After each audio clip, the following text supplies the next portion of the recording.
Hello everyone, welcome to the Altruistic Mind podcast number 6. I have Dr. Alok Pandey back with me with another episode discussing the works of Sri Aurobindo and the Mother. And in today's episode, we'll be delving deep into Sri Aurobindo's work called The Human Cycle. और इसमें श्री अरबिंदो ने एक human evolution के ऊपर societal point of view से अपना take दिया है। तो आज उसको हम लोग समझेंगे आलोक दास से। So Alok sir, welcome back to the podcast and pleasure to नमस्ते। हैव। नमस्ते नमस्ते जय हिंद सो सभी को। So Alok sir, talking about the human cycle, like थोड़ा सा बैकग्राउंड दे दे कि what this particular work is about. तो 1914 से 1919 की बात है, जब प्रथम विश्व युद्ध अपनी पूरी जोर पर था। और अगर हम उस परिप्रेक्ष्य में देखें तो सारे के सारे जिनको हम कहते थे राष्ट्र हैं, एक और इंपीरियलिज्म था, राष्ट्र की अपनी जो अस्तित्व है वो खतरे में था। और ऐसा प्रतीत हो रहा था कि ये संसार अब बस युद्ध में विभीषिका में समा जाएगा और उसके बाद फिर यही चीज रिपीट करती है सेकेंड वर्ल्ड वॉर में।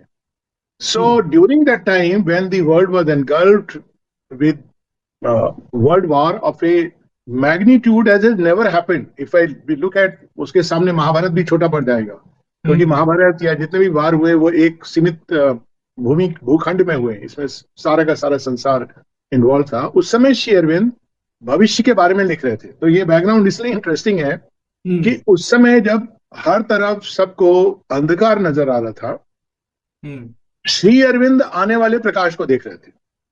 तो वो इस सारी प्रक्रिया को देख रहे थे as a means that nature was using to destroy the old world order.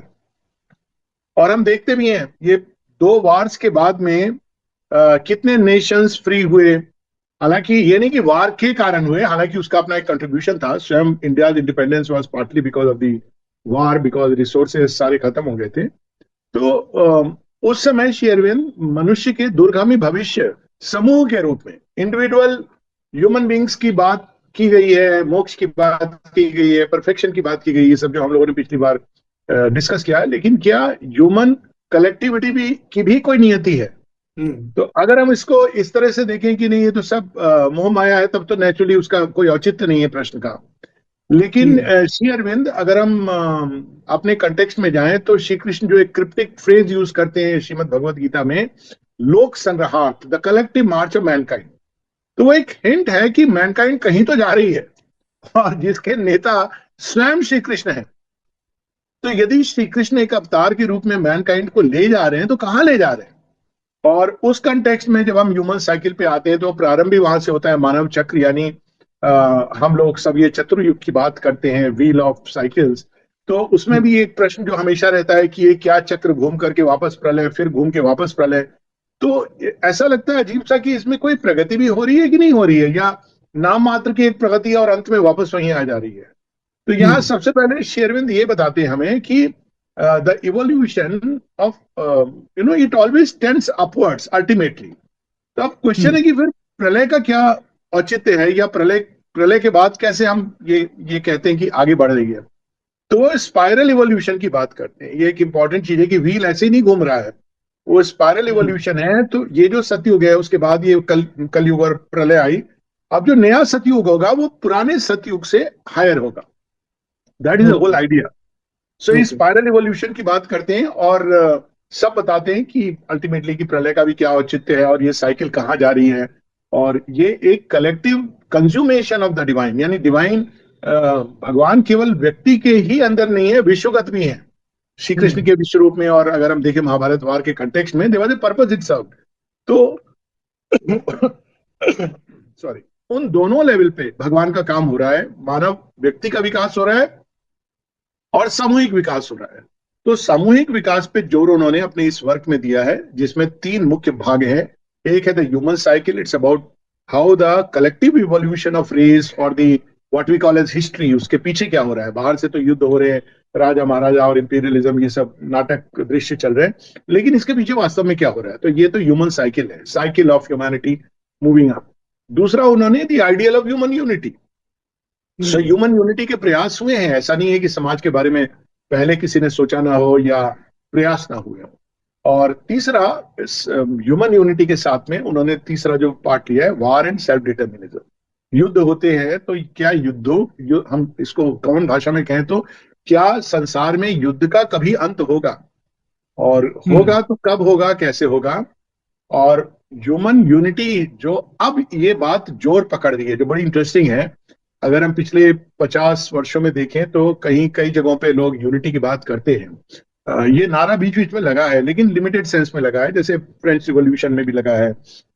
लेकिन वो एक लिमिटेड यूनिटी का मतलब था कि एक यूरोपियन नेशन की यूनिटी, भारत में भी हुई है यूनिटी अश्वमेध यज्ञ के द्वारा। किंतु क्या संपूर्ण मानव जाति यूनिफाई हो सकती है, और उसका आधार क्या होना चाहिए, उसकी समस्याएं क्या है, ये सारी चीजें इस पुस्तक में वो डिस्कस करते हैं। अमेजिंग हिस्ट्री की, अगर हम इसमें हिस्ट्री किसी को पढ़नी हो एम्पायर्स की, तो एक हम्म। तो हिस्ट्री होती है जब आप किताबों में पढ़ते हो कि भाई ऐसे हुआ, इस सन में ये हुआ, उस सन में वो हुआ, ये राजा है।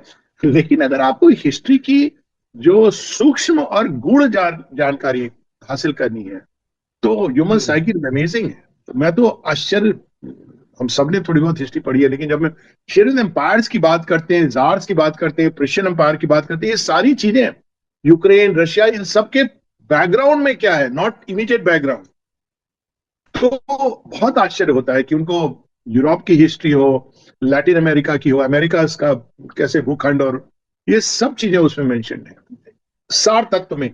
ये नहीं है कि इस सन में ये राजा आए थे, वो तो बार बार की घटना है। It's a wonderful book.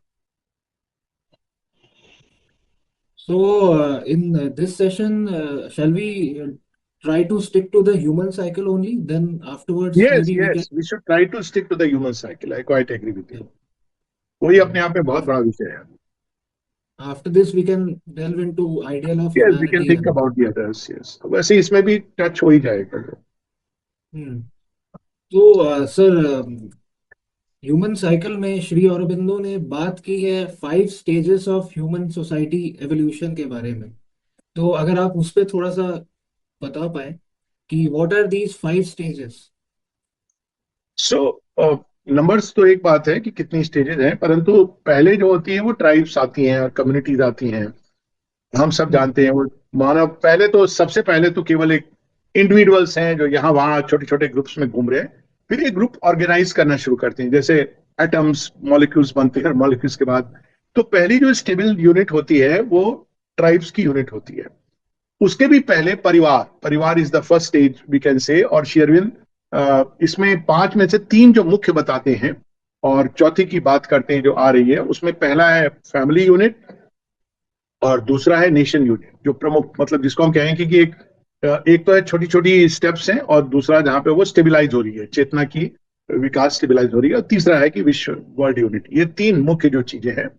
तो उसमें पहली है परिवार, परिवार एक फैमिली यूनिट बनती है, और ये एक इंपॉर्टेंट चीज है क्योंकि वहीं पर हम हमारी पहली ट्रेनिंग होती है। शेरविंद इसको इंपॉर्टेंस देते हैं कि फैमिली यूनिट का अपना एक इंपॉर्टेंस है जिसको हमें समझना चाहिए। विकास की कई सारी चीजें, about collective life, about simple things like giving, ये सब कुछ हम परिवार में सीखते हैं। तो परिवार के बाद जो नेक्स्ट यूनिट है, ट्राइब की यूनिट है, जो इवोल्यूशन के दौर में आती है, जहां हम कॉमन इंटरेस्ट, कल्चर्स, ये सारी चीजें आपस में शेयर करते हैं, और एक लार्जर ग्रुप बनता है। और वो ग्रुप के कुछ कॉमन बिलीव्स होंगे, कॉमन आइडियाज होंगे, कॉमन कस्टम्स होंगे, ट्रेडिशंस होंगे, तो ये दूसरी यूनिट बनेगा।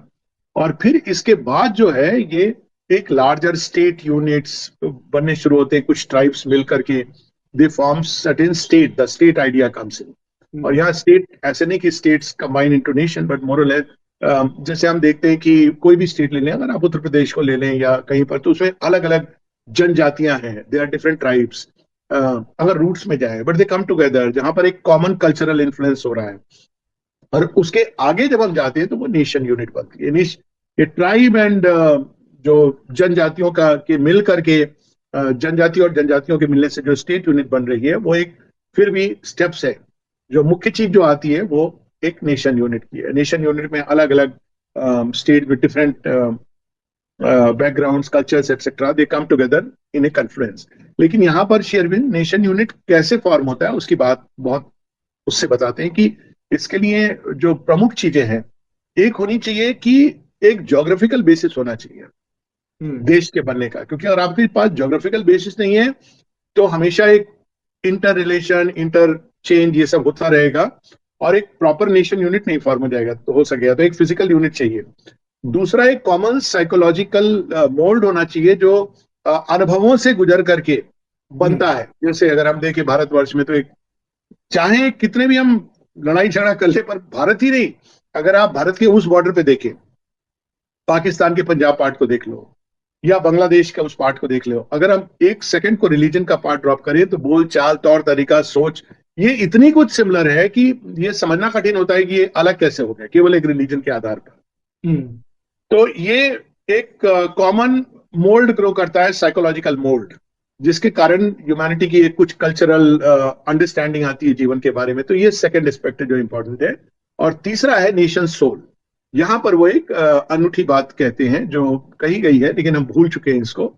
और यहाँ वो कहते हैं कि नेशन सोल जो बनती है वो वास्तव में भगवान का ही एक प्लान है कि समूहों में भी अलग अलग विशिष्टताएं हैं।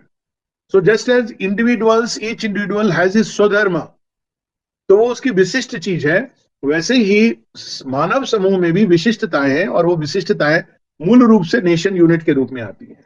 जैसे अगर हम फ्रांस को देखें तो it stands for French revolution के समय से फ्रीडम, इक्वालिटी, फ्रेटर्निटी। भारतवर्ष की विशिष्टता देखें तो एक स्पिरिचुअल इंपल्स है भारतवर्ष में।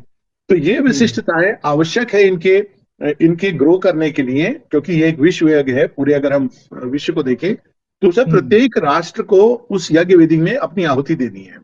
तो each nation must bring it's best on the table और इन द यज्ञ वेदी। जैसे अमेरिका को अगर हम देखें तो उसमें एक मटेरियल पावर है, जर्मनी को देखें तो एक परफेक्शन है, बड़ा precise, almost cold analytical intellect है। तो हर एक राष्ट्र को के अंदर जो विशिष्टता है उसको वो लानी है और उस प्रकार से संसार में उसको प्रस्तुत करना है, and that's how the world should develop. तो भारत के कंटेक्स्ट में तो बड़ा क्लियर है। और अगर हम अपने बैकग्राउंड में जाए तो जम्बू द्वीप को तो ज्योग्राफिकल यूनिट से ही देखा जाए तो समझा जाता था कि उत्तर में हिमालय है और तीन तरफ सागर है। तो अगर हम इसको देखते हैं तो ये पहली कंडीशन है, क्योंकि अगर आपकी ज्योग्राफिकल बाउंड्री नहीं है तो आपको समस्या होगी। वो नेचर ने प्रोवाइड की है, वो बाहर की बाउंड्री नहीं, परंतु वो नेचर ने प्रोवाइड की है। और उसके साथ साइकोलॉजिकल एंड कल्चरल मोल्ड, उसके पीछे राष्ट्र की आत्मा। तो ये मुख्य चीज है। और फिर ऑफ कोर्स बाकी ये मानव विकास की नेक्स्ट स्टेज है जो फाइनली इंटरनेशनलिज्म। और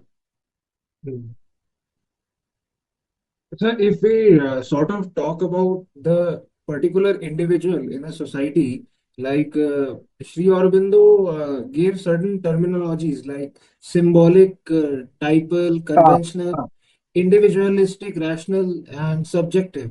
Like हाँ। these are the states through which an individual goes through. अच्छा, तो इसको हम लोग इस तरह से देखेंगे। Hmm.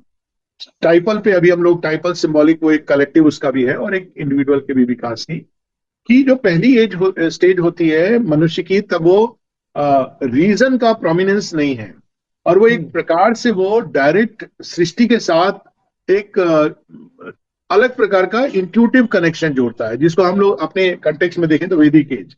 तो वैदिक एज में बहुत सारे सत्य हैं जो जिसका दर्शन करते थे ऋषि, और मनुष्य उनको सहस्र स्वीकार करके जीता था। तो ये एक स्टेज है, इसको हम कहें जैसे उषा काल। जो उषा काल में आपके अंदर बड़े सुंदर स्वप्न बिल्कुल साकार होते दिखते हैं और स्वप्न प्रकट होते हैं, सब नई पूर्णा से, नई ऊर्जा से भर जाते हैं। तो ये जो है, जिसको आप अगर अपने, हालांकि इसको कोरिलेशन एग्जैक्टली नहीं कर सकते, पर सतयुग, त्रेता, द्वापर और कलयुग के हिसाब से करें तो this is the stage when man is, इसको टिपिकली या सिंबॉलिक स्टेज, यानी we are able to form a connection with world around and nature around, not just based on appearance but on a deeper intrinsic sense, intuition के आधार पर। हम अब देखो उस समय कितनी रिसर्चेज हुई है, जैसे आयुर्वेद की रिसर्च हुई है, वो लॉजिकल माइंड के हिसाब से नहीं हुई है, लेकिन they used to feel, and एक एक्सपीरियंस भी था over a period of time, जिसके कारण उनको कई जड़ी बूटियां, पत्तियां, ये सब प्राप्त हुई। अब ब्यूटी है कि हालांकि ये स्टैटिस्टिकल डेटा के माध्यम से नहीं की गई जो रैशनल एज में आएगी, लेकिन वो आज तक आयुर्वेद मरा नहीं है। ना केवल मरा नहीं है, उसके अभी भी शोध चल रही है, लोग डिस्कवर कर रहे हैं। तो वो एक बड़ी सुंदर स्टेज है जिसमें हमारा डायरेक्ट परसेप्शन ऑफ ट्रूथ होता है। लेकिन उसकी समस्या ये होती है कि हम उसमें इंफ्रा रैशनल और सुप्रा रैशनल एलिमेंट्स मिले हुए हैं। तो इंफ्रा हम्म, रैशनल क्या होता है कि अगेन रीजन नहीं ऑपरेट कर रहा है, जैसे पशु के अंदर पशु एक इंफ्रा रैशनल जीवन जीता है, यानी रीजन नहीं ऑपरेट करता है, और वो अपने इंस्टिंक्ट के आधार पर उसकी एक नॉलेज है जो करेक्ट होती है, बिल्कुल एक्यूरेट होती है। लेकिन फिर भी इस ये जो नॉलेज है ये बाकी फील्ड में जब वो अप्लाई करें, क्योंकि उसको समझ नहीं पाता है, तो there is a tendency for infra rational elements to mix up in any society which is developed by intuition. क्योंकि हर व्यक्ति के अंदर वो इंट्यूशन नहीं है, वो उसको बस एक मान्यता के आधार पर लेना है। तो वहां पे ये समस्या होती है, इसलिए एक रैशनल कर्व आता है, रैशनल एज आती है, जो एक प्रकार से प्रयास होता है सत्य को समझने का, लेकिन अब मानव मन के आधार पर। तो अब मानव मन जो है उसके पास इंस्ट्रूमेंट है रीजन। अब इंट्यूशन तो नहीं एक्ट कर रही है, तो रीजन एक्ट कर रहा है, तो रीजन के आधार पर वो कई चीजों को डिस्कार्ड करता है और कई चीजों को स्वीकार करता है। जैसे रिलीजन जैसे यूरोप में था, तो उसको रीजन ने डिस्कार्ड किया, वहां फाइट हुई बहुत सारे आपस में, रीजन और रिलीजन का, साइंस और विज्ञान, और जिसको धर्म is not the correct word, लेकिन एक प्रकार से जो वहां पर एस्टेब्लिश चीजें थी, क्रिश्चियनिटी थी, उसके साथ दोनों के अंदर भेद हुए। भारतवर्ष में नहीं हुआ, उसका कारण एक अलग है। लेकिन तब धीरे धीरे रैशनल एज अपने आप को रिलीजन और इंट्यूटिव उसके ऊपर हावी कर देती है। तो तब विज्ञान देवता हो जाता है, विज्ञान से इंडस्ट्री और एक प्रकार की scientific progress, rational thought, not intuitive thought, तो उसके अलग लाभ होते हैं। For instance democracy is a product of, typical product of rational society. हालांकि पहले भी डेमोक्रेसी का एक मूल रहता है, लेकिन डेमोक्रेसी डेवलप करती है रैशनल सोसाइटी में। तो ये होती है एक रीजन की एज, जिसमें रिलीजन धीरे धीरे बैकग्राउंड में चला जाता है और साइंस प्रीडोमिनेंट हो जाती है। लेकिन क्या यही अंत है, तो ये प्रश्न करते हैं शेरविन, और वहां वो कहते हैं नहीं, अब रीजन के परे, अगर रीजन मैक्सिमम पॉसिबिलिटी है ह्यूमन बींग्स की, तो ये अंत होगा। लेकिन ह्यूमन बींग्स के अंदर हमेशा एक मिस्टिक टेंडेंसी है, एक स्पिरिचुअल सीकिंग है, जो पहले टिपिकल स्टेज में थी, लेकिन कुछ लोगों के अंदर थी। It was not a mass phenomena. तो अगर हम वैदिक काल में भी जाएं तो हम देखते ऋषि हैं, एक से एक ऋषि है, लेकिन जो एवरेज ह्यूमैनिटी है, वो ऐसा नहीं है कि हर एक व्यक्ति इंट्यूशन में जी रहा है। तो अब आने वाली जो साइकिल होगी, उन्होंने एक प्रकार से बीज बोया, हम ये कहें कि ऋषियों ने बीज बोया, जो रैशनल साइकिल में उसको समझने का प्रयास हुआ। उसने कई चीजें डिस्कार्ड की जो उस बीच के चारों तरफ बीट्स के रूप में आ गई थी। खासकर एक यूरोपीय सभ्यता का जो रिलीजन का कंसेप्ट है उस तरफ का, वो डिस्कार्ड किया। रीजन खुद ही एक्सेप्ट कर रहा है कई सारी स्पिरिचुअल इंट्यूशंस को। और अब हम रीजन से बाहर स्टेज में जा रहे हैं जो सुप्रा रैशनल है। तो सुप्रा रैशनल में हम लोग we are moving towards an intuitive age, जहां पर केवल कुछ ऋषि मुनि नहीं बल्कि मैनकाइंड इन जनरल इंट्यूशन में डेवलप करेगी। लेकिन वहां डेवलप होने के पहले सब्जेक्टिव एज आती है। सब्जेक्टिव एज क्या करती है, वो अब रीजन को ध्वस्त करती है, जैसे रीजन ने रिलीजन को ध्वस्त किया। तो वो अब उसमें इंसान स्वयं को एक्सप्लोर करने लगता है। अब इसको हम लोग एक सिंपली लेके करें तो हम ये कह सकते हैं कि यदि प्रीवियस कुछ सेंचुरीज ऑब्जेक्टिव वर्ल्ड को समझने का प्रयास थी, जितने भी हम देखते हैं लॉज ऑफ न्यूटन, उसके पहले लास्ट, अब हमने ऑब्जेक्टिव वर्ल्ड को बहुत डिस्कवर किया, और हम उसके एक ऐसी भूमि पर चले गए जहां भूमि है कि नहीं यही हम नहीं जानते। तो यह सेंचुरी और आने वाली सेंचुरी मनुष्य सब्जेक्टिव वर्ल्ड को डिस्कवर करने का प्रयास करेगा। तो ये एक डेंजरस पैसेज है, one has to go through. क्योंकि अब वहां वो बताते हैं कि कई प्रकार के सब्जेक्टिव सेल्फ आते हैं जिसको हम ट्रू सेल्फ समझ सकते हैं। और वहां जो कहानी को भी कोट करते हैं ह्यूमन साइकिल में, जो वारुणी और भृगु की कहानी है, वरुण और भृगु की कहानी है, जहां वो पूछते हैं कि ब्रह्म क्या है, और वो कहते हैं, डिसाइपल कहता है कि अन्नम ब्रह्म थी, मैटर इज ब्रह्मन। तो ऋषि कहते हैं ओके बट थिंक डीपर। अब वो मैटर के बाद जो एक्सप्लोर करता है तो कहता है प्राणम ब्रह्म थी। तो अभी हम देखते हैं कि बहुत सारे लोग, मैं वो करूंगा जो मैं चाहता हूँ, और वो इसको समझते हैं कि ट्रू सेल्फ है। बहुत सारे यंगस्टर्स हैं। लेकिन अगर हम इसके बैकग्राउंड में जाएं, इवन जो ड्रग का कल्चर आया था, एक तरह से अगर देखा जाए 60s में जब प्रारंभ हुआ था, प्लाड चिल्ड्रन इत्यादि का काउंटर कल्चर मूवमेंट हुआ था, वहां पे रीजन से बिल्ड जो सोसाइटी है, रीजन से बिल्ड जो जीवन है, जो समाज है, उसको तोड़ने की चेष्टा थी। वो ऑर्डर को उन्होंने ब्रेक कर दिया, वो टूट गया एक्चुअली, और सब्जेक्टिव एज प्रारंभ हो गई है। हाँ, हर व्यक्ति अपने अपने सत्य को ढूंढ रहा है, लेकिन वो उसको जाना पड़ेगा। पेरिल क्या है कि वो हो सकता है अपने प्राण तत्व को, ट्रू सेल्फ समझ ले। हम्म। और उसमें वो उदाहरण भी देते हैं, कलेक्टिव लेवल पर भी होता है। जैसे जर्मनी अपनी सोल को ढूंढ रहा था, लेकिन उसने अपने प्राण तत्व को सोल समझ लिया, और हम्म। उसका परिणाम क्या हुआ। तो ये होगा, ह्यूमैनिटी इस अवस्था से गुजरेगी, लेकिन इससे गुजर करके अंत में वो अपने ट्रू सेल्फ को प्राप्त करेगी। तो ये जो सुप्रा रैशनल एज है वो स्टार्ट होगी subjective exploration, subjective stage of humanity, जहां पर हम एग्री नहीं करेंगे कि भाई आप कहते हो इसलिए सच है, मेरा सच अलग है, तुम्हारा सच अलग है। तो it goes on to that extent. और नेचुरली जिसको आज के समय में हम पोस्ट मॉडर्निज्म कहते हैं कि भाई hmm. Each one has his own truth, हालांकि वो हम्म। डिक्टेट करने की चेष्टा करते हैं फिर भी कि दे डोंट हेल्प और गाइड अस, लेकिन पोस्ट मॉडर्निज्म के कारण ये आप सच क्या है ये कहना बड़ा कठिन हो गया है। उनका reason can not decide what is true. It may be true for you but it's not, may not be true for me. तो ये सब्जेक्टिव एज है। नेचुरली इसमें सोशल ऑर्डर जो रीजन ने खड़ा किया वो टूटेगा, उसमें डेमोक्रेसी टूटेगी, बहुत सारी मान्यताएं टूटेंगी, बहुत सारी हमारी जीवन को जीने की शैली टूटेगी। लेकिन इसी पेरिलस पैसेज से गुजर करके मनुष्य अंत में अपने स्व का, सच्ची स्व का, अपनी आत्मा का साक्षात्कार करेगा। ये एडवेंचर उसको लेना ही लेना है। जब वो होगा तो एक इंट्यूटिव एज, और इंट्यूटिव एज के साथ साथ स्पिरिचुअल एज ऑफ मैनकाइंड शुरू होगी। तो ये सारी स्टेजेस हैं जो कलेक्टिव इवोल्यूशन में सहायक होती है। इसमें अलग अलग यंत्र बनते हैं, जैसे रिलीजन, रिलीजन एक समय यंत्र बना मनुष्य को ऑर्गेनाइज करने के लिए। जब इंट्यूटिव साइकिल जो पहली टाइपल एज है, जब वो डिजेनरेट करती है, तो वो रिलीजन के रूप में वो फोल्ड करने की चेष्टा करती है एक सत्य को जिसका उसने साक्षात्कार नहीं किया। रिलीजन वहीं से प्रारंभ होता है, जब कुछ लोग कंट्रोल करने लगते हैं मानव समूह को उस सत्य के आधार पर जिसको उन्होंने स्वयं नहीं अनुभव किया है। तो रिलीजन हम्म। आता है, रीजन उसको तोड़ देता है, कहता है ये तो इरेशनल है। और फिर रीजन की सुप्रीमेसी होती है कि no, we are right and world has to be governed by us. Then the supra rational मनुष्य रिवोल्ट करता है उसके अगेंस्ट, और वो सर्च करने लगता है। तो ये सब हम देख रहे हैं एक्चुअली अब हो रहा है। जब शेरविन ने 1914-15 में ये बात लिख रहे थे तब तो ये चीजें नहीं थी। देखा हम्म। जाए तो उस समय तो टूटना शुरू हुआ था ओल्ड सोशल ऑर्डर का।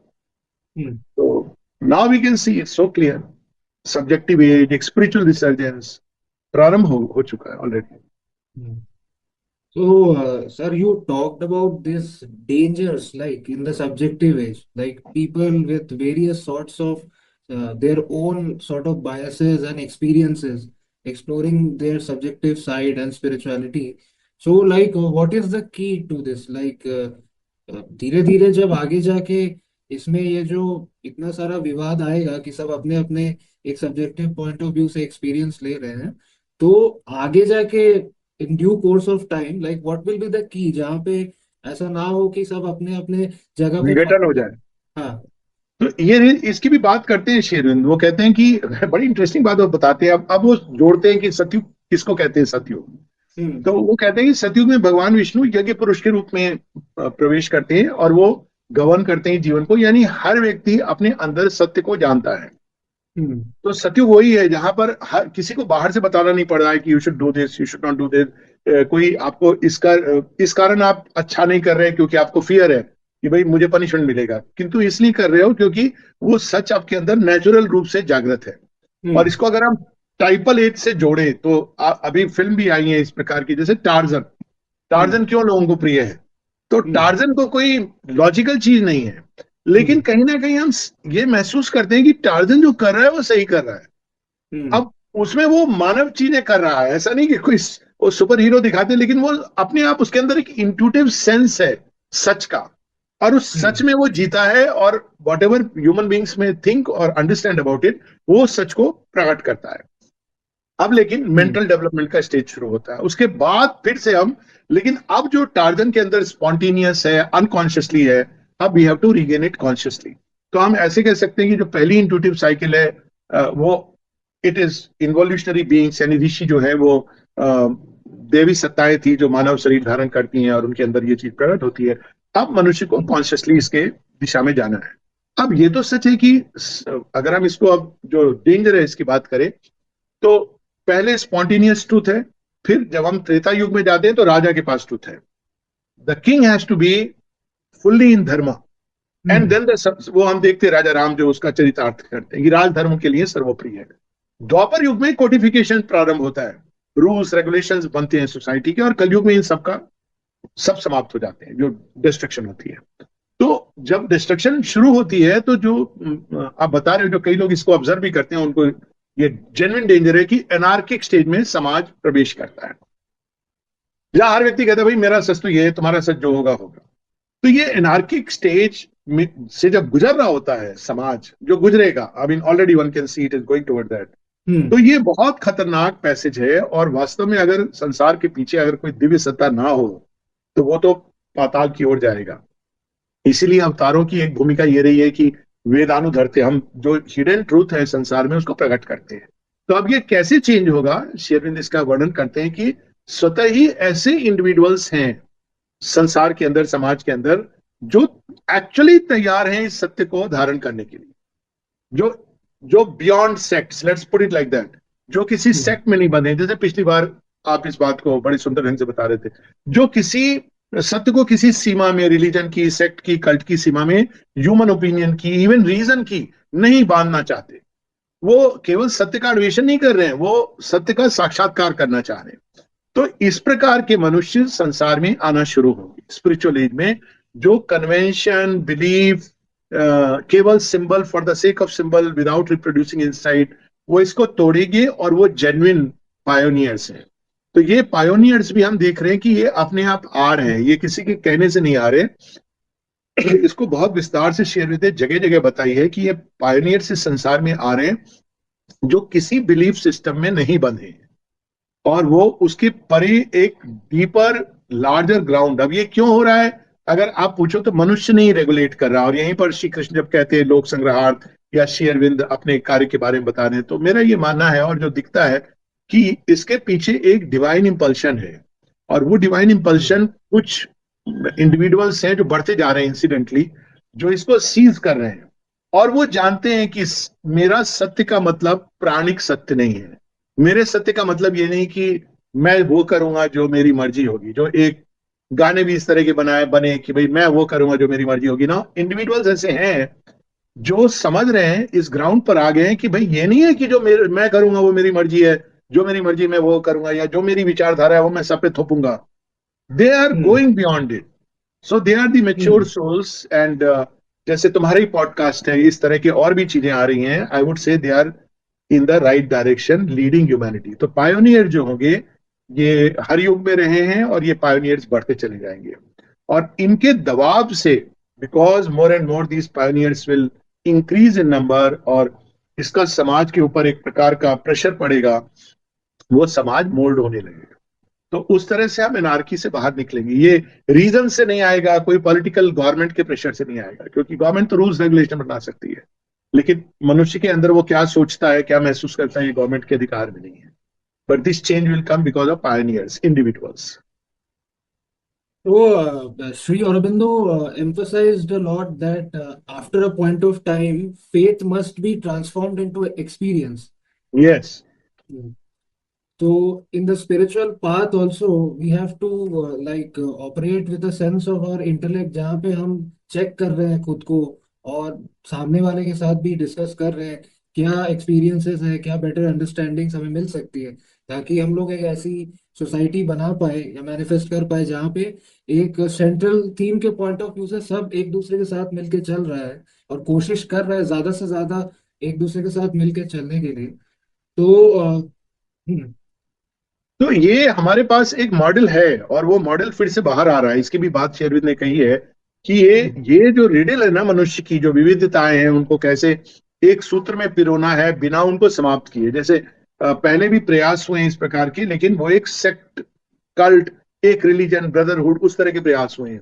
लेकिन that will not do, because वो बाद में, अगर आप कहते हो कि एक मान्यता और विश्वास के आधार पर जो लोग चलते हैं, वो एक, हम उनको भाई मानते हैं, तो इसका अर्थ ये हुआ कि जो हमारी बात को नहीं मानते हैं वो भाई नहीं है, तो वो एकता नहीं आ सकती है उस आधार पर, लिमिटेड बिलीफ के। तो वो वास्तव में बिलीफ है मोर देन फेथ। यानी फेथ एक अलग, थोड़ा जो डिफरेंस कहते हैं शेरविंद, बिलीफ एक मान्यता है जो मन एक्सेप्ट करता है। जैसे मैं मानता हूं कि भाई पुनर्जन्म है, मान लो, ये मेरी मान्यता है, मैं इंडियन कंटेक्स्ट में देख रहा हूँ। किसी की मान्यता है कि पुनर्जन्म नहीं है, हम्म। अब ये दोनों कैसे मिलेंगे, ये आपस में डिस्कस करेंगे, रैशनली ट्राई करेंगे मानने की, एक दूसरे को समझाने की।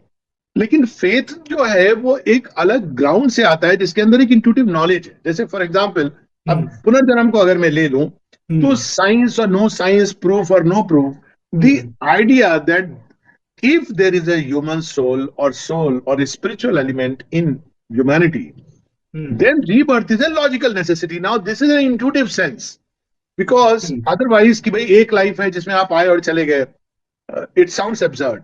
Also, to say that this world is governed by chance, random events, again, an intuitive sense tells us कि it is absurd. मतलब एक इसके लिए आपको वैज्ञानिक आधार और बहुत लंबी चौड़ी रीजनिंग की आवश्यकता नहीं है, क्योंकि रैंडम हम्म। इवेंट्स एक ऑर्डर को क्रिएट करेंगे और लॉन्ग टर्म में टेम्पररी कर सकते हैं, लेकिन हम्म। एक long term over millions of years एक ऑर्डर क्रिएट करते हैं, और जब ऑर्डर टूटता है तो फिर एक न्यू ऑर्डर आता है। तो एक डायरेक्ट परसेप्शन होता है ये, जो फेथ करता है इस चीज को। कुछ लोग हम्म। इसको वर्बलाइज कर सकते हैं, कुछ नहीं कर सकते, पर उनके हम्म। अंदर ये फेथ है कि देर इज ए एक ईश्वरीय शक्ति है इस संसार में, एक दिव्यता है जो ले जा रही है। तो ये फेथ है, बिलीफ है कि नहीं, जो मुझे बताया गया है, हमारे रिलीजन में लिखा है, शास्त्रों में लिखा है, वो अक्षर सत्य है और मैं मानूंगा, और अगर कोई नहीं मानेगा तो उसको कन्वर्ट करने की ट्राई करूंगा। तो बिलीफ सिस्टम अलग है, और वो तो टूट जाएगा, रीजन की भूमि पर वो नहीं खड़ा रह सकता है। क्योंकि रीजन की भूमि पर तो हर चीज को, अगर हम किसी भी चीज को ले लें तो और ये अच्छा काम ऑलरेडी रीजन ने कर दिया है। बहुत सारी ऐसी मान्यताएं, जैसे कि पृथ्वी केंद्र है, एक मैं उदाहरण ले रहा हूँ, हम्म। या वेस्ट में डिबेट चलता है क्रिएशनिज्म वर्सेस इवोल्यूशन का। तो हम्म। अगर आप मान्यता के आधार पर जाओगे तो क्रिएशनिज्म को जस्टिफाई करना इम्पॉसिबल है, मतलब एक्चुअली इम्पॉसिबल है कि भगवान ने 6 दिन में सृष्टि बना दी, 7वें दिन आराम किया, या पृथ्वी केंद्र है, या भगवान आकाश में बसा हुआ है। आप रैशनली इसको, there is no ground to discuss it. तो आप या तो बिलीवर होगे या नॉन बिलीवर होंगे, ये दो कैटेगरी है। लेकिन अगर आप इसको एक इंट्यूटिव सेंस से समझोगे तो हम इसको बड़े आराम से समझ सकते हैं। यही दो एस्पेक्ट को मैं ले रहा हूं कि भाई क्रिएशनिज्म क्या कह रहा है कि हर चीजें क्रिएट की गई हैं। कहाँ क्रिएट की गई हैं? जैसे ही आपकी इंट्यूटिव सेंस आ रही है, in the mind of the divine. तो there is a cosmic mind, हम लोग इसको माया कहते हैं। हम्म। तो एक कॉस्मिक माइंड में चीजों की एक प्रतिलिपि, ब्लूप्रिंट तैयार किया गया है, और वो धरती पर इवोल्यूशन के माध्यम से मैनिफेस्ट हो रहा है। Then there is no problem, it's easy to understand it. लेकिन वो एक प्योर लॉजिकल डिबेट डिस्कशन से नहीं हो रहा है, एक इंट्यूटिव फेथ है। फेथ एक इंट्यूटिव लाइट है हमारे अंदर। उसी प्रकार से कि भाई भगवान आकाश में है, तो ये आकाश कोई एक फिजिकल आकाश नहीं है, ये आकाश चिद आकाश है। आकाश इज स्पेस बेसिकली, तो देयर आर इनर स्पेसेस। आजकल लोग कहते भी है कि I want more space for myself. तो it's so easy to understand on the basis of an intuitive faith. तो ये तो एक पहला स्टेप होगा। Faith is different from belief. Hmm. Reason can destroy belief, it has its own role there, but faith is something which reason can not destroy, because faith के पास एक greater power है, वो है हम्म। इंट्यूशन की power. हम्म। Reason compel हो जाता, बाद में हो जाता है, इवन दो उसके पास इस समय प्रत्यक्ष प्रमाण नहीं है, लेकिन वो चीज इतनी सटीक होती है, इतनी लॉजिकल होती है कि रीजन बाध्य हो जाता है उसको स्वीकार करने के लिए। लेकिन वो कहता है कि मेरे पास प्रमाण नहीं है। तो रीजन का जो लास्ट वर्ड होता है विदा विज बिलीफ इज एग्नोस्टिसिज्म। वो कहता है कि मैं हम्म। नहीं जानता, मेरे पास कोई तरीका नहीं, उपाय नहीं है जानने का। तो ये फेथ क्या करता है, ये इस पर नहीं रुकता है कि भाई मेरा इंट्यूटिव फेथ है कि पुनर्जन्म है, मेरा इंट्यूटिव फेथ है कि दिव्यता है। वो कहता है मैं हम्म। ढूंढूंगा। तो जब हम्म। ढूंढूंगा तो वो एक अपने अपने पद से हर व्यक्ति ढूंढ रहा है। तो now it become different from religion, it is a seeking. Religion एक मान्यता है, और खासकर जब वो बाहरी चीजों की मान्यता हो जाती है तो और भी उसमें खो जाती है। लेकिन स्पिरिचुअलिटी एक सीकिंग है, अध्यात्म यानी I want to discover my self. किसी भी पद से जा रहा हूं वो एक अलग बात है। और जब वो उसको जैसे जैसे ढूंढता है तो अंत में उसकी फाइंडिंग यही होगी, क्योंकि यूनिवर्सल सेल्फ, यही बात हुई है कि वो सबके अंदर वह एक ही सेल्फ है जो विद्यमान है। तो you will reach that point of unity, जिसके आधार पर ट्रू यूनिटी एस्टैब्लिश होगी। वो मान्यताओं के परे है। रिलीजन एक खांचा है, जरूरी है एक समय, रीजन भी एक खांचा है, जरूरी है। बिलीफ सिस्टम्स हमारी अलग अलग, उनकी आवश्यकता है, लेकिन you to go beyond it. तो वो डिस्कशन करके नहीं होगा, वो होगा डायरेक्ट स्पिरिचुअल एक्सपीरियंस से। यानी there have to be individuals who have to undertake this journey. और वैसी जर्नी नहीं जो सन्यासियों वाली, आप कहीं चले गए तो फिर आप डिस्कनेक्टेड हो गए। जीवन में रहते हुए वो इस खोज को जारी रखेंगे और इसको ढूंढेंगे। और यही सनातन धर्म का मूल है। अगर हम देखें तो सनातन धर्म एक प्रकार से रिवाइव हो रहा है, क्योंकि सनातन धर्म के पास वो चाबी है, unity in diversity, different सीकिंग्स, they can all come together. उसमें आपको रीजन आउट करके डिबेट करने की जरूरत नहीं है। अक्सर लोग कहते हैं कि इंडिया में कितने डिबेट होते थे, ये बहुत बात की बात है। और डिबेट में भी ये नहीं पूछा जाता था, श्री अरविंद इसको बताते हैं पुस्तक में, कि डिबेट जब होते थे असेंबलीज में, तो ये नहीं कहा जाता था कि what do you think is true, वो ये पूछते थे what do you know is true. Now you see there is a difference. Know में क्या होता है कि आपको ज्ञान, अनुभव, साक्ष्य क्या हुआ है, ये नहीं पूछा जा रहा है कि आपने सोच विचार करके क्या पाया है। तो ये जो हम्म, लीप है फेथ से एक्सपीरियंस की, वो मनुष्य अभी ले रहा है। हम्म, इसलिए आप देखोगे कि पिछले 50-60 वर्षों में इसके actual one can see the results. Hmm, 50 के पहले या 60 के पहले हम्म, मुख्यतः हम्म, रिलीजन्स थे, और आइसोलेटेड कुछ पथ थे जिसमें कुछ अनुयायी होते थे, कम से कम भारतवर्ष में तो थे, बाकी जगहों पर तो रिलीजन ही था, हम्म, रिलीजन था या रीजन था। भारतवर्ष में कुछ पथ थे जो नैरो स्ट्रीम्स में चले गए थे, कुछ एक रिलीजन के तौर पर चल रही थी, जैसे भारतवर्ष में हुए जब गुरु लोग चले गए तो बाद में एक रिलीजन के तौर पर चीजें चल रही थी। अब हम देखते हैं कि सीकिंग इतनी बढ़ गई है मनुष्य के अंदर, स्पिरिचुअल सीकिंग अंदर से बढ़ गई है, जिसके कारण इतने इतने सारे पथ आ गए, भारत में, यूरोप में, अमेरिका में हम्म, एक्सप्लोजन हो गया है। इसका कई लोग फायदा हम्म, भी उठा रहे हैं नेचुरली। अब कहते हैं ना कि या, नीड बढ़ती है तो मार्केट भी बढ़ जाता है। या, लेकिन लेकिन फैक्ट इसकी सीकिंग बढ़ गई है, स्पिरिचुअल सीकिंग। तो जो उसका की है, फेथ तो है, लेकिन faith must change into aspiration, hmm, and aspiration will lead to the doors of knowledge. And when the door opens one has the experience, then experience की भी अपनी एक यात्रा है। क्योंकि हम्म, आप एक एक्सपीरियंस पे रुक सकते हैं तो सेक्ट बन जाता है, किंतु आप हम्म, अल्टीमेट एक्सपीरियंस की ओर अगर जाएंगे, और शेरविंद अल्टीमेट एक्सपीरियंस को ऐसे डिफाइन करते हैं, where the world and self grow true and one. मतलब हम्म, वो डिवीजन नहीं होना चाहिए अल्टीमेट एक्सपीरियंस में कि भगवान उधर है और संसार इधर है। ये तो फिर वही डिवीजन आ गया। यदि ये हम्म, सृष्टि क्रिएटर की है तो सृष्टि के अंदर जो दिव्यता है वो भी प्रकट होनी चाहिए। तो ये it is leading towards that, that's how हम इसको समझ सकते हैं। that means कि individually persons having spiritual experiences is a very big factor इस unity को. वेरी बिग फैक्टर, हम्म, यस, वेरी बिग फैक्टर। इसीलिए आजकल इसकी बात हो रही है। बिलीफ नहीं बनाना है, belief can be A starting point. Faith नहीं है तो मेंटल बिलीफ से चलो हम मानते हैं, लेकिन ये केवल मानना काफी नहीं है। केवल मानने से रिलीजियस टेंडेंसी आती है। मानने के बाद होता है जानना, जो अनुभव से आता है, और जानने के बाद होता है बनना। ये भी वो ह्यूमन साइकिल में बताते हैं कि हमें एक नया रिलीजन नहीं बनाना है या कई रिलीजन्स नहीं बनाने, क्योंकि रिलीजन्स में समस्या क्या होती है, कई लोग उसको ज्वाइन कर लेंगे, नंबर स्वेल हो जाएगा, वो एक अलग बात है। लेकिन बहुत सुंदर एक पैसेज है advent of the spiritual age, उसमें कहते हैं the way humanity deals with an ideal is to let it at most colour its surfaces but not live it inside, just pay lip service. अब lip service क्या होती है, आपने देखा होगा हमारे यहाँ, अरे जी गुरुद्वारा आ गया मत्था टेक लो। हम्म, उसके पहले और बाद में वही नॉनसेंसिकल बातें करते जा रहे हो। या मंदिर आ गया घंटा एक टन टन कर दो, या भाई 5 वक्त की नमाज पढ़ लो, सभी रिलीजन में। उसके बाद आप वो सब कर रहे हो जो आपके रिलीजन के बिल्कुल विपरीत है, क्योंकि it doesn't help us to change. और शेरविन कहते हैं change of consciousness is the real thing. तो जो पहचान है आध्यात्मिक जीवन की है कि वो आपको केवल अनुभव तो पहला ग्राउंड है, this hmm, experience must lead to a change of consciousness. It's not enough hmm, just to say कि भगवान सब में है। उसके बाद अगर आपकी डीलिंग ह्यूमैनिटी से फिर भी घृणा के साथ है, आपके अंदर ईर्ष्या है, द्वेष है, दम्भ है, तो ये तो हम्म, कहना कि भाई सब में भगवान है is only a euphemism which is not good. So so pioneer जो होंगे उनको भगवान ले जा रहे हैं उस ग्राउंड पर जहां वो अनुभव, और अनुभव के आधार पे उनके अंदर परिवर्तन आ रहा है। मैं तो कितने यंगस्टर से मिलता हूँ, वेरी सीधे spiritual age has begun. The beauty is कि वो रिलीजन के रूट से नहीं जा रही है, इसलिए लोगों को समझ नहीं आ रहा है, हम्म, क्योंकि वो ये नहीं कि वो इसमें मानते हैं। हम्म, तो लोग समझते हैं कि religion is the path to graduate towards spirituality. No. Hmm, so इसलिए कई लोग नहीं जान पाते हैं। मैं कई यंगस्टर से मिलता हूँ जो शायद किसी उसमें विश्वास नहीं करते हैं, लेकिन उनके अंदर जेन्युइन सीकिंग है, उनके जेन्युइन एक्सपीरियंसेस है, और वो हम्म, दिशा ढूंढ रहे हैं कि भाई मुझे कैसे आगे बढ़ना है।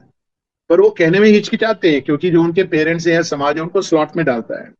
या हम्म, तो कहता है कि you have to follow this religion, do hmm, the customs, या वो उनकी बात को नकार देता है कि ये तो पागलपन है, तुम जब रिटायर हो जाओगे तब ये सब करना। That is the hmm, problem. हाँ। yeah. Sir, what do you think? Things like, you know, say, a study of near-death experiences. Uh, People who are having spiritual experiences coming on the internet, social media, discussing their experiences. Say, different gurus we have on different paths that they might have. Are these things helpful? ये unity create करने में? Yes, so this is what has started as a new movement कि hmm. People are sharing their experiences. वही मेरी बात हो रही थी कि वो केवल मान्यता नहीं है कि भाई तुम क्या विश्वास करते हो, भाई हम तो ये मानते हैं, नहीं, आपने क्या अनुभव किया है। तो ये हम्म. एक समय ये टेबू होती थी कि you are not hmm. Suppose to discuss. जो स्पिरिचुअल हाँ. मूवमेंट्स थे उसके अंदर ये मना किया जाता था। मत लेकिन बताइए अब, क्या एक्सपीरियंस हाँ, हो रहा है. हाँ, लेकिन अब चूंकि हम एक कलेक्टिव इवोल्यूशन की फेज में चले गए हैं, तो हम हम्म. कंप्लीटली इस चीज को शट नहीं कर सकते हैं। और लोग इसको अब डिस्कस करते हैं। और ये भी समस्या थी कि अगर आप बोलते तो लोग आपको ब्रांड कर देते कि भाई ये तो पागल जैसा हो रहा है। तो अब हम्म. इसकी बात खुल के लोग करने लगे हैं, और ये भी एक अच्छी बात है। लोग हम्म. अपने सब्जेक्टिव सेंस के अंदर जो अनुभव कर पा रहे हैं चीजों के माध्यम से, इस पर हम्म. अनफॉर्चुनेटली इसकी दो तीन रास्ते खोले हैं भगवान ने। एक रास्ता ड्रग्स के थ्रू था। अगर आप इसको हम्म. देखो तो ड्रग्स के साथ ये आल्डो हक्सले की किताब थी doors of perception, heaven and hell. तो वहां हम्म. से सब प्रारंभ हुई। एक रैशनल वर्ल्ड में भी एक खोज शुरू हुई कि भाई हमारे रीजन के फॉर्मेट के अंदर जो अनुभव है, रीजन के परे कोई अनुभव है क्या अदर देन रीजन। तो हम्म. उसमें आप देखोगे कि ये नियर डेथ एक्सपीरियंसेस पिछले 100 वर्षों में रीबर्थ के ऊपर डॉक्टर मोडी मूडी के मतलब ये डिड पायनियरिंग रिसर्च। फिर वो ब्रायन वेस की किताबें आई हम्म. वेस्टर्न कंटेक्स्ट में, क्योंकि रैशनल वर्ल्ड वहां बहुत स्ट्रांग था। वेस्टर्न वर्ल्ड को खोलने के लिए एक रीजन के माध्यम से, डेटा स्टैटिस्टिक्स के माध्यम से, past hmm. Life experiences, near death experiences, past life regression, ये हम्म. सारे प्रोसेस। लेकिन अब they are actually at one level very childish in this approach, क्योंकि वो for example ghost and soul is one. They understand anything which is energy is soul. पर हम्म. भारतवर्ष में इसका बहुत विस्तृत ज्ञान है कि soul is not equivalent to energy which goes out of the body. It is hmm. Something different, much much more. Energy is one part but there is something more. तो ये सारा जो विस्तृत ज्ञान भारत की विरासत है, वो अंदर से ही कहीं इसका द्वार खुल रहा है। और भारतवर्ष में जब ये चीजें हो रही हैं तो अलग रूप ले रही हैं। यहाँ हम्म. तो डायरेक्ट स्पिरिचुअल एक्सपीरियंसेस की बात हो रही है। हम्म. किंतु जो रैशनल व्यक्ति है उसको नियर डेथ एक्सपीरियंसेस का डिस्कशन या पास्ट लाइफ रिग्रेशन, ये उसके अंदर एक पॉसिबिलिटी है, इसके प्रति द्वार खोलता है। जैसे मैं हम्म. जानता हूँ कुछ लोगों को जो डॉक्टर हैं और अ, मतलब बड़े सक्सेसफुल न्यूरोलॉजिस्ट हैं या इस तरह के, मतलब हार्ड कोर हैं और स्पेशलिस्ट हैं, तो वो नहीं हम्म. मानते थे क्योंकि मेडिकल ट्रेनिंग हमारी इस तरह की होती है कि भाई ये सब केमिकल है, केमिस्ट्री है तुम्हारे ब्रेन की। लेकिन उनकी टर्निंग कैसे हुई? डॉक्टर ब्रायन बीस की किताब पढ़ के हुई, many okay. Masters many lives. Hmm. Because वो उन्होंने इवन इंडियन जो ज्ञान था उसको डिस्कार्ड कर दिया कि नहीं नहीं, रीजन बिना पढ़े डिस्कार्ड कर दिया। हम्म. ब्रायन वेस की किताब पढ़ी, दो चार किताबें पढ़ी, उनको ये विश्वास हुआ कि नहीं, हाँ कोई चीज होती है। फिर उन्होंने उस तरह से जीवन को देखना शुरू किया और हम्म. उसको समझा कि हाँ हाँ बात तो सही है, it made sense. Then they hmm. Discovered कि नहीं, उसमें भी जो बताया जा रहा है हम्म. ये अभी भी ये एक बचपने की चीज है। इससे कहीं आगे adult spirituality, mature spirituality Bharatvarsh में they came through a side door. कुछ उस तरह की चीज है कि जो आप देखोगे टेंडेंसी की, जब कोई चीज ब्रांड होके आती है, एक फॉरेनर बोलता है तो हम्म. आपको लगता है अरे देखो वो फला फला मिस्टर स्टैमर कह रहे हैं कि वेदांत के दर्शन में कितना सत्य है, या नटराज की मूर्ति जो जेनेवा में लगी हुई है। अरे वी डोंट नीड वैलिडेशन। पर वो आई कैन अंडरस्टैंड, क्योंकि इतने कई वर्षों का, कई सेंचुरीज का जो स्लेवरी है, तो हमको हम्म. कहीं ना कहीं एक वैलिडेशन की जरूरत पड़ती है, रैशनल साइंटिफिक, जिसका पीक वेस्टर्न वर्ल्ड है उससे। हम्म. हम्म. लेकिन अब चीजें पलट रही हैं। कई लोग आए, स्टीव जॉब्स आया, देवरा बाबा के पास गया, ऐसे बताया जाता है। हम्म. और भी जो अपना famous Abraham Maslow, hmm. Bharatvarsh में उसने रमन महर्षि इत्यादि they took things from there, Paul Brunton came studied. तो अब धीरे धीरे ये चीज समझ आ रही है कि नहीं, that way is a very long and complicated way, कि हम्म. हम उसका अपना एक औचित्य है, उसने डोर खोलना है, खोल रहा है। हम्म. लेकिन देर is A ground of direct experience through a spiritual consciousness. क्योंकि अब नियर डेथ एक्सपीरियंस की हम अगर बात करें फॉर एग्जाम्पल, फिर भी हम्म. अनलेस ये एक्सपीरियंस मेरा अपना नहीं हो जाता, हम्म. तो है तो ये एक प्रकार की मान्यता। मैं मान रहा हूं कि भाई मृत्यु के बाद कोई चीज है जो सर्वाइव करती है। I have reasons to believe, but is that enough? Hmm. और is it more important, equally important to know कि भाई ये सोल है क्या, जो नियर डेथ एक्सपीरियंस के बाद ये जो बाहर जाता है और जो बता रहा है उसने ये देखा वो देखा, वास्तव में they are hmm. Mostly the pranic body जिसके अंदर सोल ने अभी वो वाइटल शीट को नहीं छोड़ी है। That's how it comes back. अगर हम इसको स्ट्रिक्ट स्पिरिचुअल लैंग्वेज में देखें तो वो हम्म। सोल नहीं है जो ये सब देख रही है, सोल का ये विजन नहीं है, किंतु मृत्यु के बाद जो प्राणिक शीत है हम्म। और प्राणिक बॉडी जो है, शीत है, उससे व्यक्ति कांटेक्ट में भी रहता है, अनुभव भी करता है, और उसी में ये सब हेरा फेरी लेन देन होता है कि वो वापस आ जाता है फिजिकल बॉडी के अंदर। एक बार उसके परे चला जाता है, जिसको भारतवर्ष में श्राद्ध कहा गया इत्यादि, प्राणिक जगत के पार, तो you can not come back. पर हम्म। उसके भी परे द सोल इज देयर। तो अब ये हम्म। जो आत्मज्ञान है इसकी ओर वो कुछ लोग हैं, अधिकांश में इसने द्वार खोल दिया, but slowly now people are looking towards something more. So one has to know the difference between these rational things and rational approaches which have a role, and hmm. the true thing which is beginning to manifest in some human beings. पर real pioneers यही है जो अनुभव की तरफ जा रहे हैं, हम्म। genuine experience. मतलब it's not enough that I should know कि बॉडी के डेथ के बाद कुछ सरवाइव करता है. Hmm. I want to know कि वो एलिमेंट मेरे अंदर क्या है. Hmm. That's how the search begins, aspiration begins. I वहीं थिंक पर योग की बात आती है. I think sir, baby steps के पॉइंट ऑफ व्यू से आज के टाइम पे जहाँ पे इतने सारे लोग टेक्नोलॉजी और रैशनल थिंकिंग से इन्फ्लुएंस्ड हो चुके हैं, हम्म. तो काइंड ऑफ एक उनको स्पिरिचुअल एक्सपीरियंसेस, पर्सनल एक्सपीरियंस के प्रति एक अग्रसर करने के लिए ये सब चीजें हेल्प करती ही होंगी। बिल्कुल बिल्कुल, that's what I am saying. क्योंकि एक मेजोरिटी ऑफ मैनकाइंड मास नहीं सोल को सीख करेगी, बिकॉज दैट्स ए जर्नी, हम्म। आसान नहीं है. तो हम्म। बेबी स्टेप्स भी नहीं, बल्कि ये बहुत अच्छी चीजें हैं जो द्वार खोल रही है. पर हम्म। हमको पता होना चाहिए कि ये द्वार खुलना और उसमें हम्म। प्रवेश करके गंतव्य पे पहुंचना दो अलग चीजें हैं. But it's hmm. Very good to start with. आप देखो प्राणिक हीलिंग शुरू हुई थी, हम्म। प्राणिक हीलिंग और रेकी अभी देव कम इन बिग वे, पर हम्म। इसका प्रारंभ आई थिंक 30 40 50 साल के अंदर अंदर ये सारी चीजें हुई. ऑल्टरनेट हीलिंग सिस्टम्स है उसमें. No, hmm. pranic healing is not spiritual. It is dealing with the vital forces, vital energy. But thanks to hmm. pranic healing and Reiki, that human beings Yeah. have begun to discover ways and means of self-healing. And eventually it hmm. will go towards true spiritual healing. So it's हम्म। क्योंकि वो easier है, easy to handle, easy to learn. आप 4 दिन के 5 दिन के course में सीख जाते हो और आपको रिजल्ट्स कुछ कुछ आने लगते हैं. तो definitely hmm. For mankind they are very good to start with. तो आपने एक और ये बात की थी कुछ दिन पहले कि बाहर के कोई बहुत अच्छे से अपना एक ब्रांड बना के एक अपना स्पिरिचुअल कुछ एंटरप्राइज एस्टेब्लिश कर देते हैं, तो हमारे यहाँ के लोग बहुत इत्मीनान से और एकदम गहराई से घुस जाते हैं उसमें कि यार ये बहुत अच्छी चीज़ है, बहुत अच्छे से कुछ समझाया जा रहा है, इससे कुछ फायदा होगा हमें.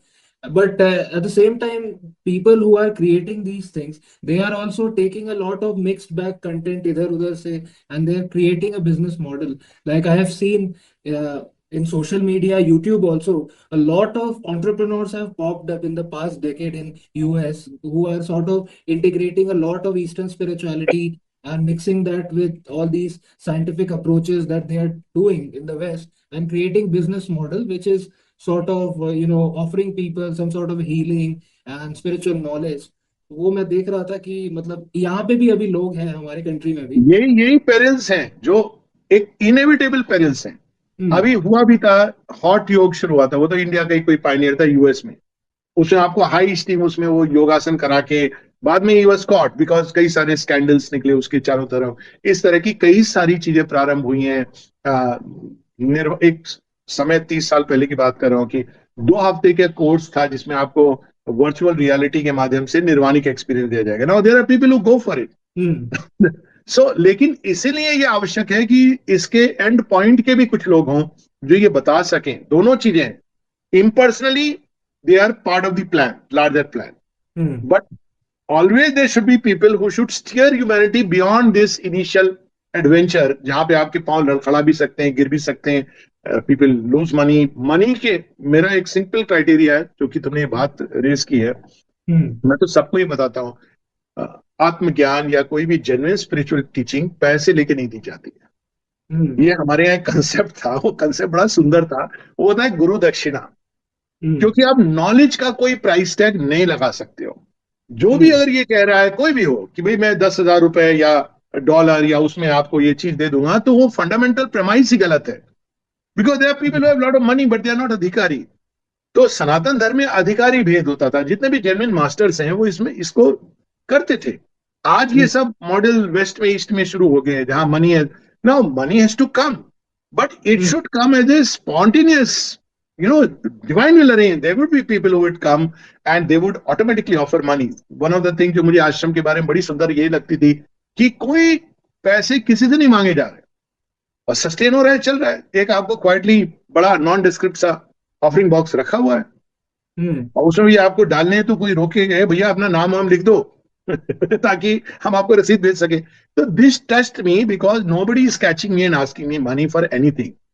सो ये बहुत हम्म। इंपॉर्टेंट है। लेकिन ये अगेन कोर्स फॉर्मेट में लोग, कई बार ऐसे लोग हैं जिनको आप मनी देके जाते हैं तो ज्यादा उनको भी लगता है कि भाई हमने इतने पैसे दिए हैं तो I am learning something genuine. तो हम्म। ये भी प्रॉब्लम है कि जैसे एक बड़े डॉक्टर के पास आप गए, उसने आपको वही पैरासिटामोल लिख दी, एक बड़े बहुत बड़े नाम में टाइलेनॉल, एक अमेरिकन दवाई बोल करके लिख दी। आपको बड़ा अच्छा लग रहा है कि भाई हमने इतने पैसे दिए, बहुत बड़ी एक विदेशी दवाई खा रहे हैं। और कोई व्यक्ति ने कहा भैया बुखार है ठीक हो जाएगा, क्रोसिन की गोली ले लो आपको उसमें नहीं मजा आ रहा है। तो कई बार अधिकारी एक इंपॉर्टेंट एस्पेक्ट है, लेकिन ये अंडरस्टूड है कि हर व्यक्ति उसके लिए तैयार नहीं है। तो hmm. Mankind will go through all these are dangers, but इन्हीं से गुजर करके वो निकलेगा अधिकांश मनुष्य।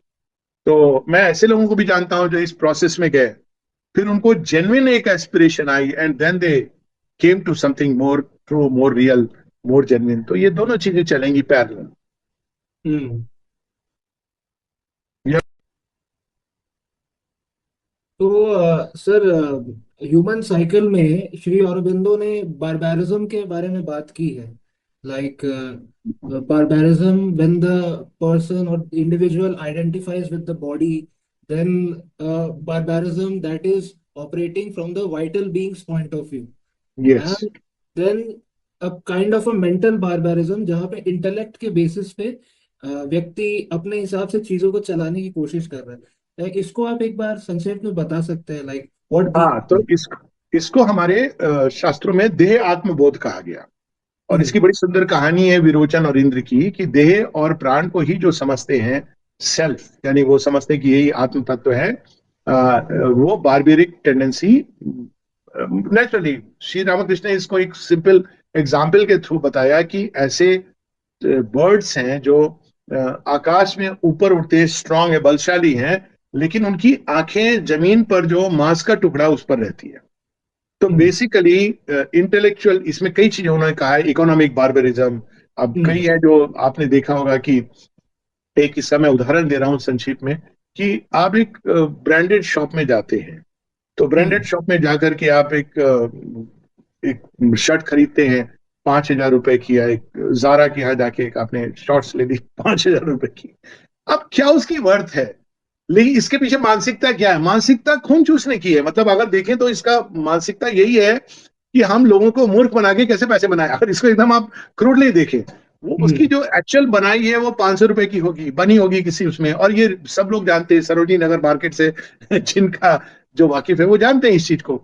लेकिन आपको वो ब्रांडेड, अब वो क्या हमारे अंदर ट्रिगर कर रहा है कि एक मानसिकता है। वो मानसिकता क्या है कि भाई हम ये कपड़ा पहन रहे हैं, उसके ऊपर एक लोगो बना हुआ है, and that as if it speaks of me, it is defining me. कि हम्म। मैंने एक ब्रांडेड टी शर्ट पहन लिया, ब्रांडेड जूता पहन लिया, या स्टेटस पैंट सिंबल। पहन ली, तो वो it's not telling about me, it's only telling about my cunning and my capacity to earn money and hmm. Perhaps of my selfishness. तो लेकिन ये जो इंटेलेक्चुअल बार्बेरिज्म है, इकोनॉमिक कमर्शियल बार्बेरिज्म की बात करते हैं, जो कमर्शियली जब हम हेजेमोनी करते हैं चीजों के ऊपर और मार्केट के ऊपर, तो ये एक हम्म। प्रकार का जो बार्बेरियन है वो मरा नहीं है। वो ये कहते हैं कि बार्बेरियन कौन था? जो अपना, बस अपना सोच रहा है। बॉडी के साथ क्या बॉर्न होता है? मैं, हम्म। सर्वाइवल इंस्टिंक्ट है, मैं और मेरा प्लेजर, दैट्स हम्म। ऑल। हम्म।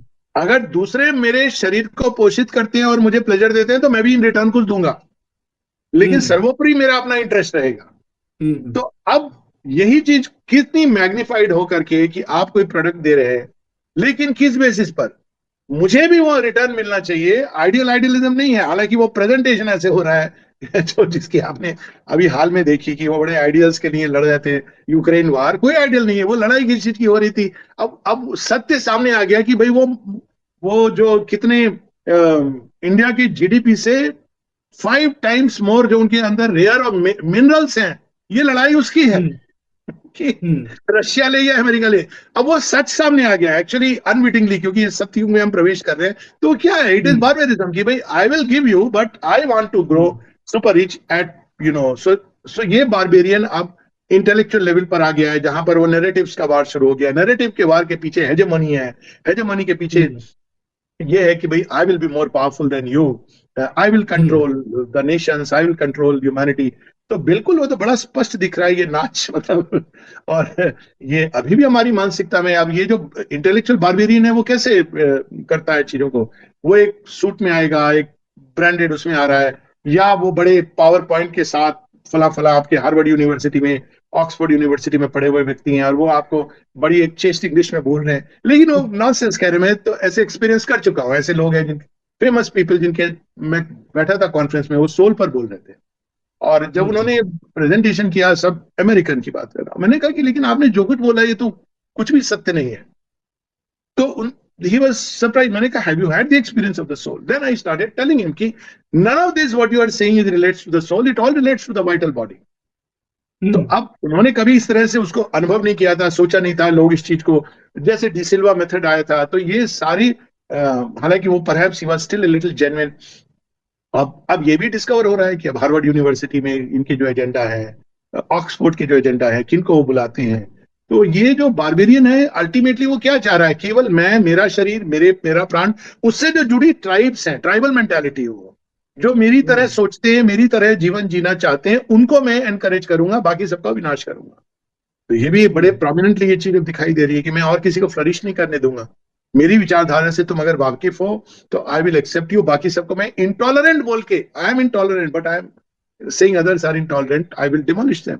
तो ये तो प्रोमिनेंटली ये एक डेंजर है।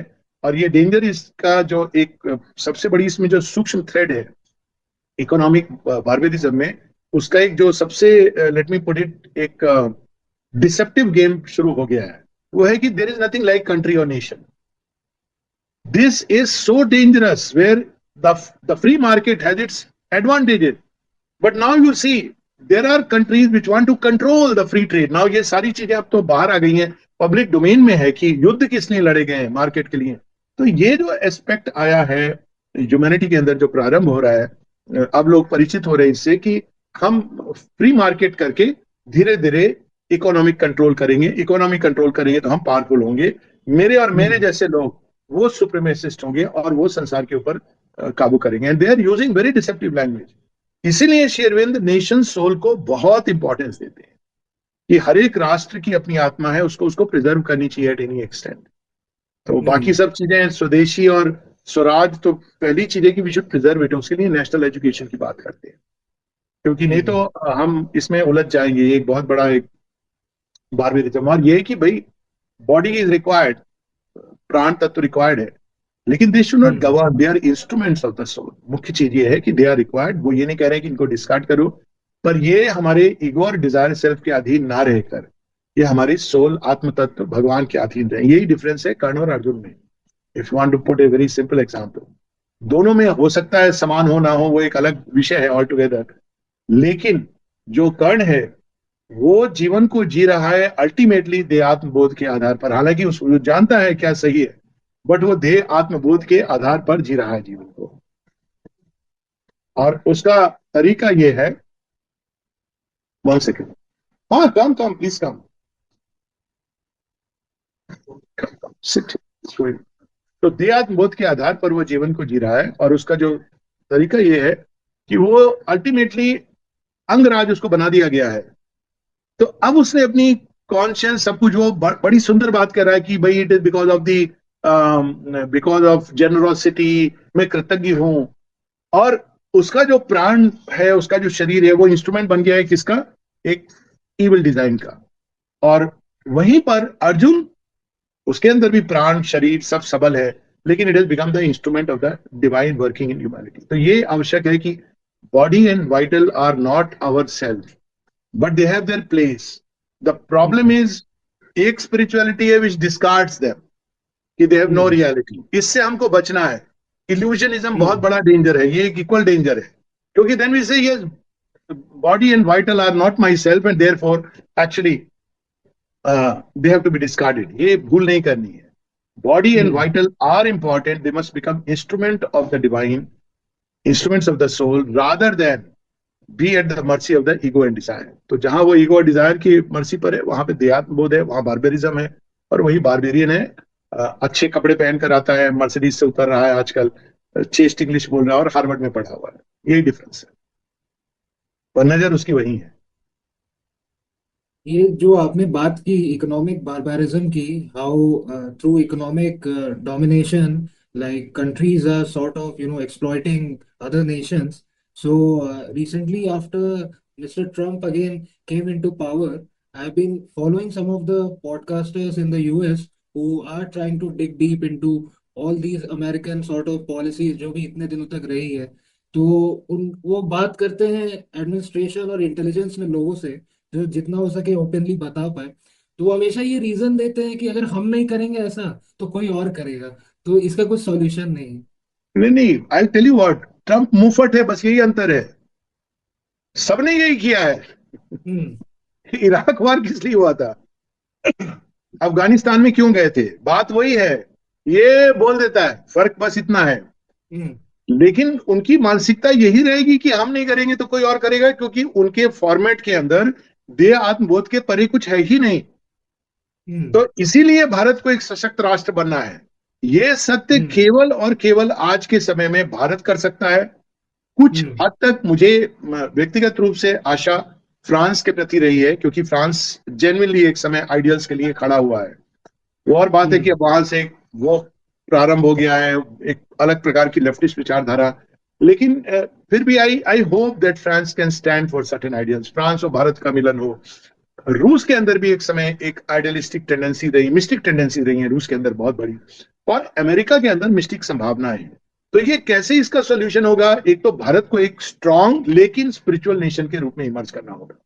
नॉट हम्म जिस जो स्पिरिचुअलिटी कटी हुई है जिंदगी से, सेना का हमको क्या जरूरत है, इसकी क्या जरूरत है, not that hmm spirituality. Economically and military strong, but with a very strong spiritual backbone, cultural Ethos, वो प्रारंभ हो गया है. हम्म अमेरिका और फ्रांस में, फ्रांस तो अभी अनफॉर्चुनेटली लिम्बो में है, किंतु अमेरिका वगैरह में, इंग्लैंड में, वे ग्रुप जो नहीं है इस विचारधारा से. अब प्रॉब्लम है कि वो दो विचारधाराएं टकरा रही हैं, दिस और idealism. They don't understand there is something beyond that. Hmm तो there are spiritual movements in America and England में तो बहुत कम है, लेकिन इनको they have to rise up and wake up and grow. अभी तक ये दो ही बातें हैं. एक है जो ओपनली कह रहा है कि मैं इकोनॉमिकली कंट्रोल करूंगा, दूसरा जो आइडियलिज्म का तड़का लगा रहा है, पर वो करना वही चाह रहा है. तो अगर कॉमन मैन जो है, जिसके अंदर एक स्पिरिचुअल अवेकनिंग हो रही है, they have to speak up that hmm there is something greater than the mind and vital, and we have to live truly genuinely for the world's greatest good. और वो ग्रेटेस्ट गुड इसमें नहीं है कि हमारे पास खूब सारे ये सुविधाएं हो गई, या हमारे पास हमने ये सिस्टम बना लिया, वो सिस्टम बना लिया. ग्रेटेस्ट गुड है हम्म हमारे अंदर जो स्पिरिचुअल अवेकनिंग है और उसकी ग्रोथ. क्योंकि फैक्ट ये यूएन में ये बात हुई थी, 60s की बात है. I think youth Hunt was the secretary general. उसने ये बात कही थी कि if it is needed to change, man must change to have a better world order, then it's high time we should think about it. और ये देखो हम्म कितनी लॉजिकल बात है. मनुष्य अगर चेंज नहीं होगा, ग्रीड से चलेगा. आप हम्म डेमोक्रेसी ले आओ, कुछ भी ले आओ. That's my problem with China. You have a system कि भाई सब समान, लेकिन you don't have spiritual awakening को आपने बैन कर रखा है. तो क्या हम्म होगा फिर? पशु ही को आप पाल रहे हो, एक लार्ज वो बना रहे हो, ह्यूमन एनिमल बना रहे हो. So people hmm must understand how dangerous these things are. So hmm they should stand up and say, ki, look here, first thing is man must change, and we should put all our resources or much of our resources in discovering way that means to change man. It could be through funding, you know, organizations, ये बहुत ही एक बाहरी level पर मैं बोल रहा हूँ, or people or institutions that can help in the change of man, evolutionary research towards better mankind. ये सब होना हम्म चाहिए. पर जब ये नहीं हो रहा है तो भगवान का दूसरा तरीका है. महाभारत आपस में लड़ रहे हैं, लड़के सेटल कर रहे हैं, अपनी शक्ति का शेयर कर रहे हैं. That's the process. So that means कि for the countries or people who are देहात्म बोध से जो लोग चिपके हुए हैं, इनके लिए spiritual experiences are key, जो ट्रांजिशन करा पाए इस माइंडसेट को इनका. होगा, लंबा प्रोसेस है, कई लोगों का विनाश होगा इसमें. अब यहाँ वो बात आती है जो माँ ने बताई है कि एक मिनी प्रलय टाइप की चीज होगी. और वार कुड बी ए माध्यम, समथिंग एल्स. माँ ने ये बताया है, प्रेडिक्ट किया है इसको, श्री अरविंद ने इसको हिंट किया है कि large masses of Mankind may collapse, rather I would से विल कोलैप्स. जो बिल्कुल रेजिस्ट कर रहे हैं, क्योंकि अभी क्या चल रहा है ना, चॉइसेस दी जा रही हैं. सो मोर एंड मोर, खासकर आप कोरोना काल से ही देखो, उसके पहले कोरोना काल के बाद एक्सप्लोजन हुआ है एक या स्पिरिचुअल सीकिंग का. या तो अब धीरे धीरे बहुत से लोग चुनाव करते जा रहे, they are going toward the other side which is toward the spiritual evolution. ये अब if I have to use a large mega figure, तो उसको divine is keeping them in one side. अभी वो पूरा एक्सपोज या उसका एक्सप्लोजन नहीं हुआ है, लेकिन होता जा रहा है. और वहीं कई लोगों को चांस दिया जा रहा है अपने अपने ढंग से कि again come this side, come this side. एक टाइम आएगा, मेरा हो सकता है another 30 years, 40 years, 50 years maximum, कि ये प्रोसेस को बंद कर दिया जाएगा, कि अब डीकपल हो जाएगा. जब ये डीकपल होगी, देन वी विल सी एक टिपिंग पॉइंट जहां पे जो ह्यूमैनिटी, चाहे वो राष्ट्र हो, व्यक्ति हो, ग्रुप्स हो, जो रिफ्यूज करेंगे obstinately to take the spiritual evolution, जहां से हमारी बात हुई थी सुप्रा रैशनल की तरफ, they will collapse completely. Ways and means will be created. और जो दूसरा ग्रुप है, it will rapidly take a leap toward the future. ये चीज माँ का एक मैसेज है, 71 का मैसेज है. Main countries, continents, the choice is imperative, truth और द एबिस. और माँ ने ये बात कही है, और ये प्रारंभ हो रहा है, इसको दिख रहा है ये प्रारंभ. लेकिन पता नहीं राष्ट्र के जो राष्ट्र नेता समझ पाएंगे कि नहीं, क्योंकि माँ ने विशेष रूप से बताया है, शेरविंद ने भी बताई है ये बात, माँ ने उसको विस्तार से बताई है कि जो असुर है उसकी मैक्सिमम ग्रिप पॉलिटिकल और फाइनेंशियल वर्ल्ड के ऊपर है. इन दोनों के माध्यम से वो अपना आधिपत्य चलाता है. और जो देवता है वो क्वाइटली मानव हृदय पर उनका आधिपत्य है, तो वो अंदर से चेंज करते हैं. तो ये डिफरेंस हम देख रहे हैं. और राष्ट्र नेता तो लास्ट में समझेंगे, देहात्म बोध वाले जो पैसे से चिपके लास्ट में समझेंगे. और अब ये कि एक जो फेंस सिटर्स हैं कई सारे, उन्हीं के लिए ये सब हो रहा है, जिसमें तुम्हारा पॉडकास्ट, मेरे चैनल, कई सारे ऐसे हम लोग जैसे माँ के असंख्य हाथ प्रयास कर रहे हैं कि जो फेंस सिटर्स हैं, कि there is a new way and a new direction. Let us turn towards that beyond just the limited way of human seeing. So this is going on. Another 30, 40, 50 years, this will go on. Yes, sir. Wonderful insights today. We discussed on the human cycle, and we'll carry on our discussion with the human cycle, ideal of humanity, war, and self-determinism in our next session. So, thank you, sir, for joining today's session. Thank you so much. Had a lovely exchange and understanding from you. Thank you. Thank you.